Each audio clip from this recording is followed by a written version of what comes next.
Perencanaan keuangan. Mengelola keuangan dengan cerdas. Ini Pak Rudi. Semasa muda, Pak Rudi bekerja keras dan memiliki penghasilan yang memuaskan. Sehingga kehidupan Pak Rudi cukup mapan, dapat tinggal di rumah yang mewah, menyekolahkan anak-anaknya hingga sarjana, bahkan bisa berwisata ke luar negeri bersama keluarga. Namun ketika memasuki masa pensiun, kehidupan Pak Rudi pun berubah. Semua kekayaan yang ia miliki berangsur-angsur lenyap. Rumahnya pun dijual untuk membayar biaya hidup sehari-hari. Mengapa hal itu bisa terjadi? Mengapa dia tidak dapat menikmati hasil jerih payahnya di masa tua? Apa yang salah? Hal itu semua bisa terjadi pada kita jika kita tidak dapat mengelola keuangan dengan baik. Kita harus bisa menjalani gaya hidup yang sesuai dengan kemampuan kita dan menabung untuk masa depan. Kita juga harus pintar mengontrol diri dalam membelanjakan uang tersebut sehingga kita tidak konsumtif dan terjebak pada cicilan hutang yang berlebihan. Dan kita pun dapat menikmati masa depan dengan bahagia dan sejahtera. Selalu ingat formula 40-60 dan lakukan langkah-langkah berikut. Tinggalkan kebiasaan buruk menabung dari sisa. Mulai sisihkan di awal terlebih dahulu dana masa depan sebesar 10% hingga 20%. Cadangkan untuk melindungi diri dari berbagai musibah dengan proteksi asuransi sampai dengan 10%. Pastikan dana pendidikan atau uang sekolah telah dipersiapkan hingga 15%. Bayar terlebih dahulu segala cicilan pinjaman atau hutang kepada pihak lain agar kita tidak terkena denda besar dan harta benda disita.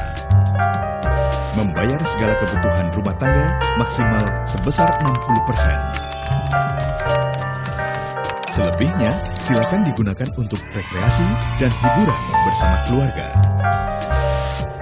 Formula sederhananya adalah penghasilan kita setelah dikurangi investasi dan kebutuhan masa depan.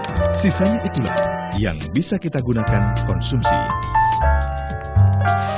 Cerdas mengelola masa depan sejahtera. Sikapi uang dengan bijak.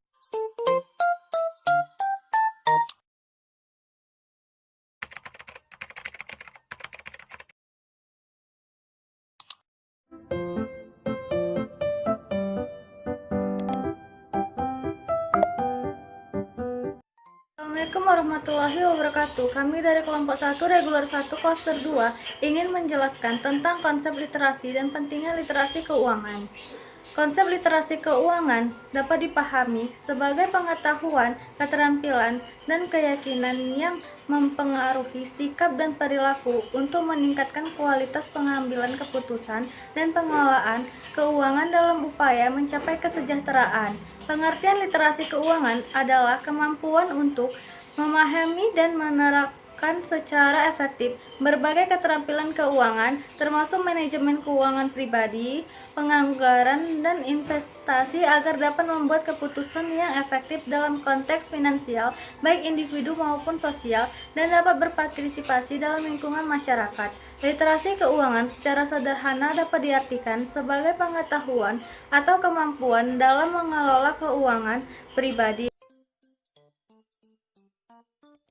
Menurut Lembaga Otoritas Jasa Keuangan 2013 menyatakan bahwa secara definisi literasi diartikan sebagai kemampuan yang memahami. Jadi, literasi keuangan adalah kemampuan mengelola dana yang dimiliki agar berkembang dan hidup bisa lebih sejahtera di masa yang akan datang. OJK menyatakan bahwa misi penting dari program literasi keuangan adalah untuk melakukan edukasi di bidang keuangan kepada masyarakat Indonesia agar dapat mengelola keuangan secara cerdas. Supaya rendahnya pengetahuan tentang industri keuangan dapat diatasi dan masyarakat tidak mudah tertipu pada produk-produk investasi yang menawarkan keuntungan tinggi dalam jangka pendek tanpa mempertimbangkan resikonya.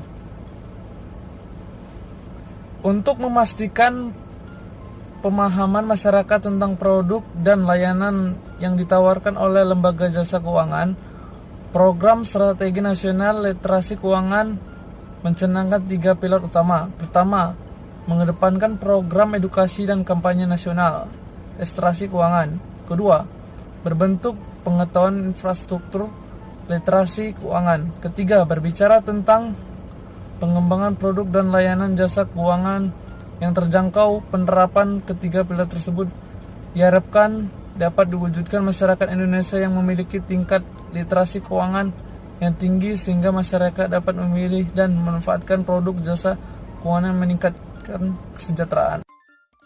Tingkat literasi keuangan yang rendah menyebabkan individu bahkan kelompok masyarakat jatuh dalam jebakan keuangan.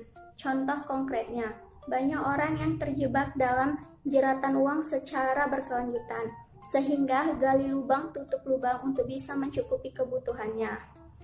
Literasi keuangan telah menjadi perhatian khusus di berbagai negara dalam beberapa tahun belakangan ini.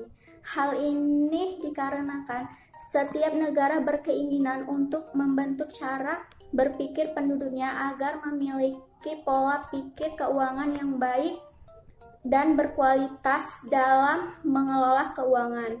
Demikian diharapkan mampu membawa dampak positif terhadap roda perekonomian negara itu sendiri. Di Indonesia, literasi keuangan telah menjadi salah satu fokus kebijakan pemerintah dan lembaga keuangan. Terdapat kekhawatiran bahwa masyarakat cenderung kurang memahami konsep keuangan dan tidak memiliki pengetahuan untuk mengelola dan membuat keputusan keuangan di masa yang akan datang. Dengan adanya perhatian khusus terhadap literasi keuangan ini, diharapkan masyarakat lebih berpengetahuan, berkemampuan, dan memiliki keterampilan dalam mengelola dan membuat keputusan keuangan dengan baik, sehingga dapat memberikan kontribusi pada kestabilan sistem keuangan dan dapat mengurangi kerentanan pada sistem keuangan di Indonesia.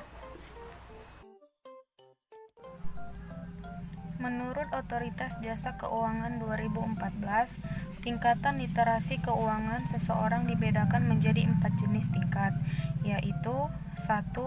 Well literate. Pada tahap ini, seseorang memiliki pengetahuan dan keyakinan tentang lembaga jasa keuangan serta produk dan jasa keuangan, termasuk fitur, manfaat dan risiko, hak dan kewajiban terkait produk dan jasa keuangan. 2. Deep literate. Pada tahap ini, seseorang memiliki pengetahuan dan keyakinan tentang lembaga jasa keuangan serta produk dan jasa keuangan, termasuk fitur, manfaat dan risiko, hak dan kewajiban terkait produk dan jasa keuangan. 3. Less literate. Pada tahap ini, seseorang hanya memiliki pengetahuan tentang lembaga jasa keuangan, produk dan jasa keuangan. 4. Not literate.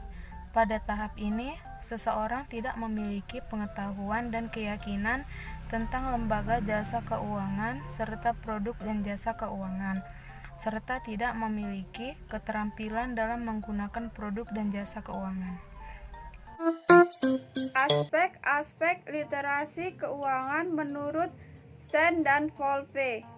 Literasi keuangan terbagi menjadi 4 aspek, yaitu sebagai berikut. 1. Pemahaman beberapa hal yang berkaitan dengan pengetahuan dasar tentang keuangan pribadi. 2. Tabungan dan pinjaman. Bagian ini meliputi pengetahuan yang berkaitan dengan tabungan dan pinjaman seperti penggunaan kartu kredit. 3. Asuransi. Bagian ini meliputi pengetahuan dasar asuransi dan produk-produk asuransi seperti asuransi jiwa dan asuransi kendaraan bermotor. Investasi. Bagian ini meliputi pengetahuan tentang suku bunga, pasar reksadana, dan risiko investasi. Romex 2010 terdapat 4 hal yang paling utama dalam literasi keuangan, yaitu pengetahuan dan kemampuan mengenai penganggaran, tabungan, pinjaman, dan investasi. Ada beberapa hal dalam pengukuran literal keuangan, yaitu 1. Menyusun atau merencanakan anggaran penghasilan yang akan diterima. 2. Menyusun atau merencanakan anggaran biaya yang akan dikeluarkan. 3. Kepatuhan terhadap rencana anggaran pengeluaran. 4. Pemahaman atas nilai real uang. 5. Pemahaman nilai nominal uang. 6. Pemahaman tentang inflasi.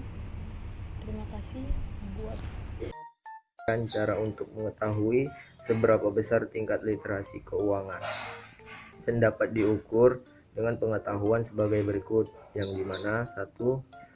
Penganggaran tabungan dan bagaimana pengelolaan uang, yang kedua pengelolaan uang, dan yang ketiga pengelolaan kredit, serta pentingnya asuransi dan melindungi terhadap risiko.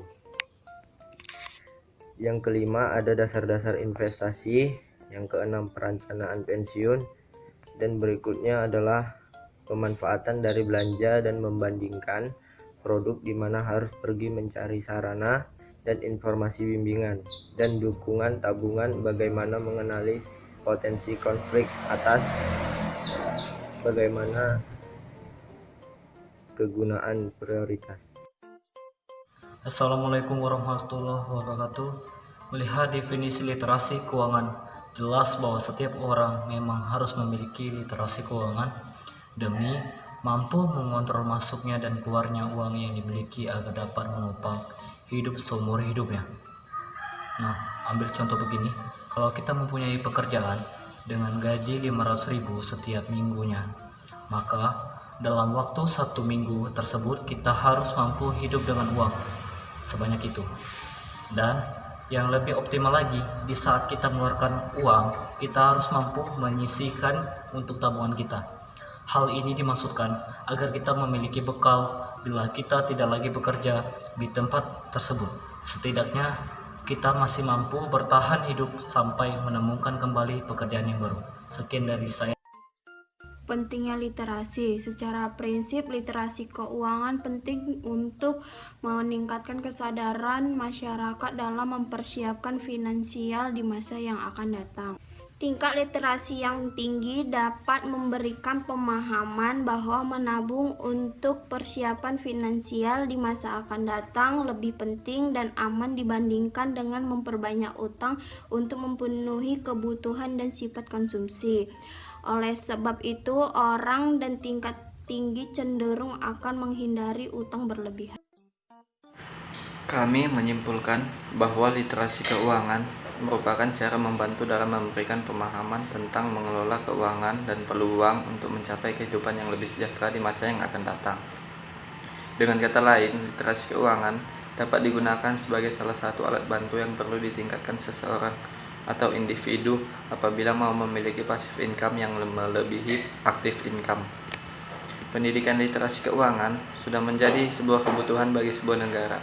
Dewasa ini, penerapan pendidikan literasi keuangan di Indonesia masih belum dilaksanakan secara optimal, baik di tingkat keluarga maupun sekolah. Mengingat pentingnya pemberian intervensi mengenai literasi keuangan pada anak akan sangat berpengaruh terhadap tingkat kesejahteraan di masa yang akan datang. Maka, penerapan pendidikan literasi keuangan secara optimal harus segera dilakukan sedini mungkin. Sekian dari saya, terima kasih.